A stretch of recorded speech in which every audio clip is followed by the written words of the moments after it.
Welcome to the lesson on first referee judgment.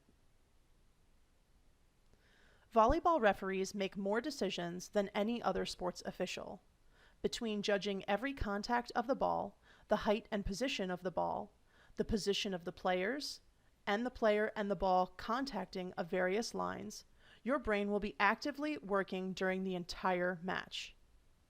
Some of the calls you make will be objective calls. Did the ball land in or out? Did a player contact the ball before it landed out of bounds or not? Did the ball contact the antenna or not? Was the player who attacked the ball in the front row or back row, and did they contact the attack line? Was the coach's request for a timeout or substitution made before the whistle for serve?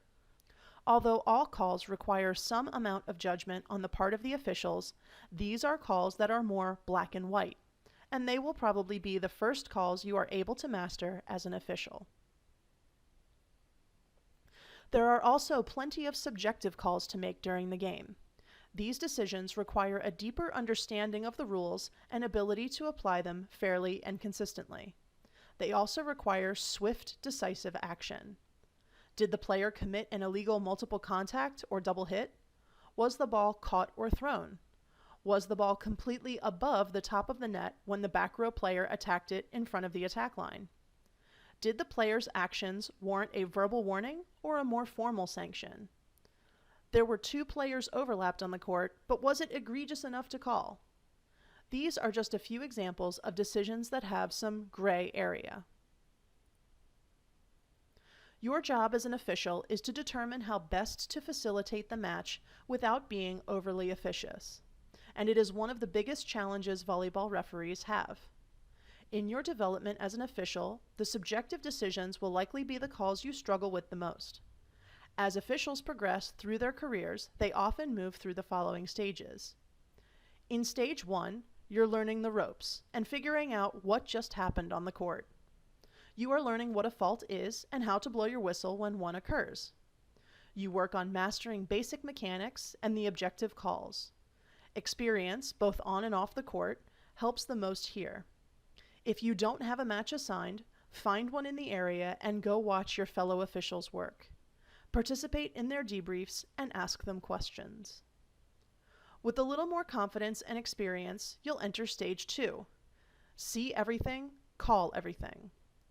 You probably have a strong handle on most of the rules of the game, but you apply them all with a more scientific or black and white mentality. For example, when two players on the court are overlapped, you call it whether the overlap was by an inch or by a foot. In this stage, rules are applied strictly and the official does not leave very much room for gray situations. Players, coaches, and sometimes even officiating partners can be a little uneasy around these types of officials. Learning the technical aspects of the game is a necessary stage of development. It helps you learn the right way to do things, and it helps prepare you for the next stage. Stage 3 is all about embracing the art of officiating.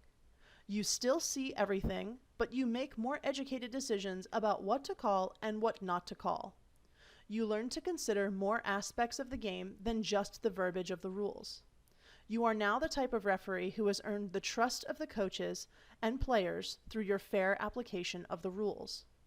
You may recognize the gray even in what you previously thought were black and white decisions, like when to call an alignment violation versus when to warn a team, or when to call a net contact versus when to let one go. Officials who have embraced the gray of officiating likely have experience across the volleyball world and have grown and adjusted their techniques proactively. They have an understanding that their decisions of what to call and what not to call contribute to the excitement and emotion of a match. All the decisions you have to make in a match will be made from your unique angle and with the help and input of your crew.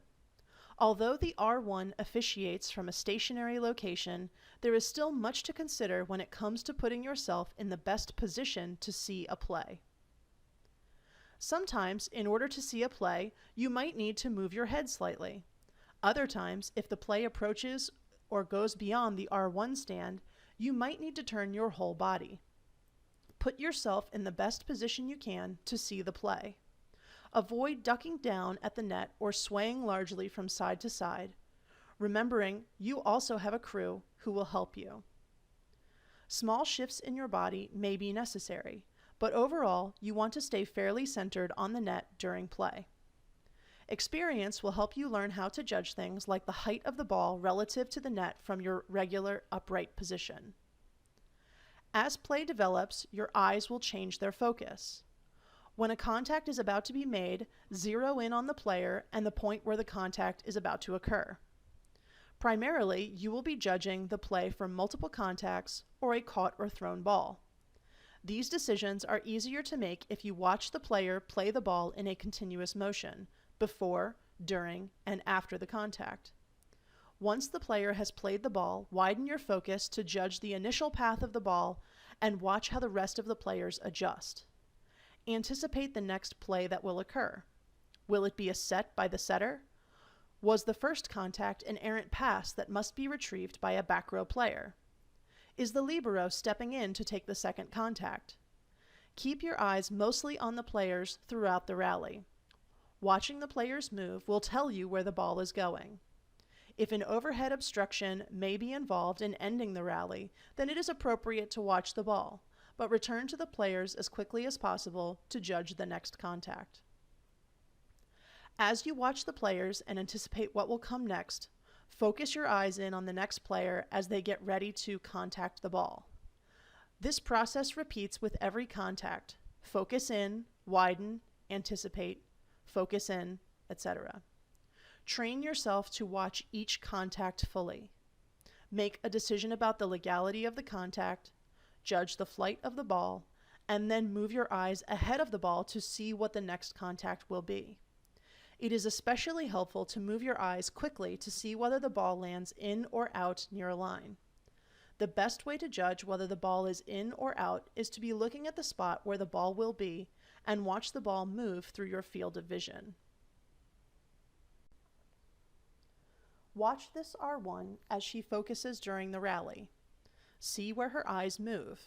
She looks upwards a few times to gauge where the ball is headed, but then quickly shifts to the next anticipated contact. You can see this very clearly in the video at 2 different times. Her eyes get in front of the ball on the serve, and again when she glances to her right to watch the left front player set the ball. This R1 demonstrates good focus when the contact occurs, widening her view to anticipate the next contact, and then refocusing as the next contact is about to be made.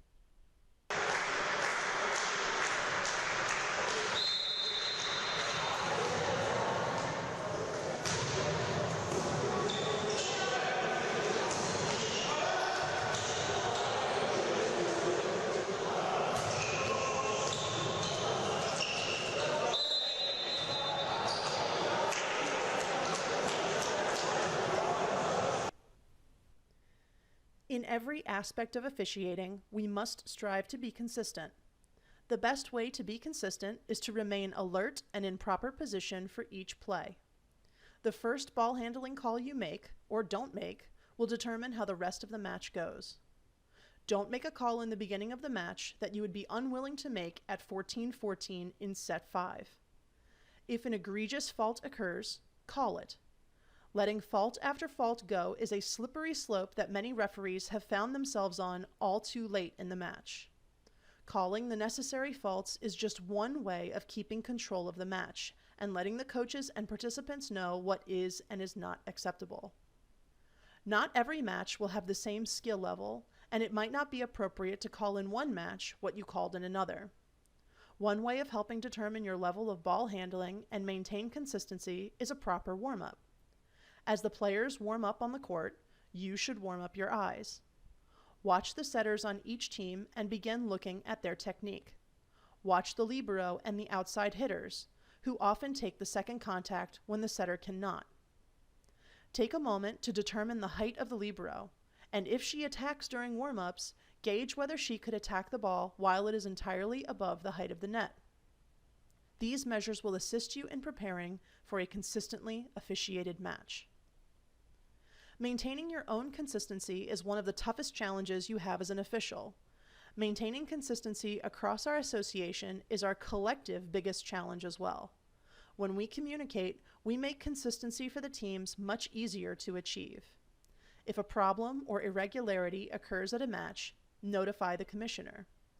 If you have to declare a uniform illegal, if the school is missing equipment or lines on the court, or if there is an unusual participant or spectator problem, notify the commissioner. The commissioner can, in turn, notify the referees who will be at that site next about what to do.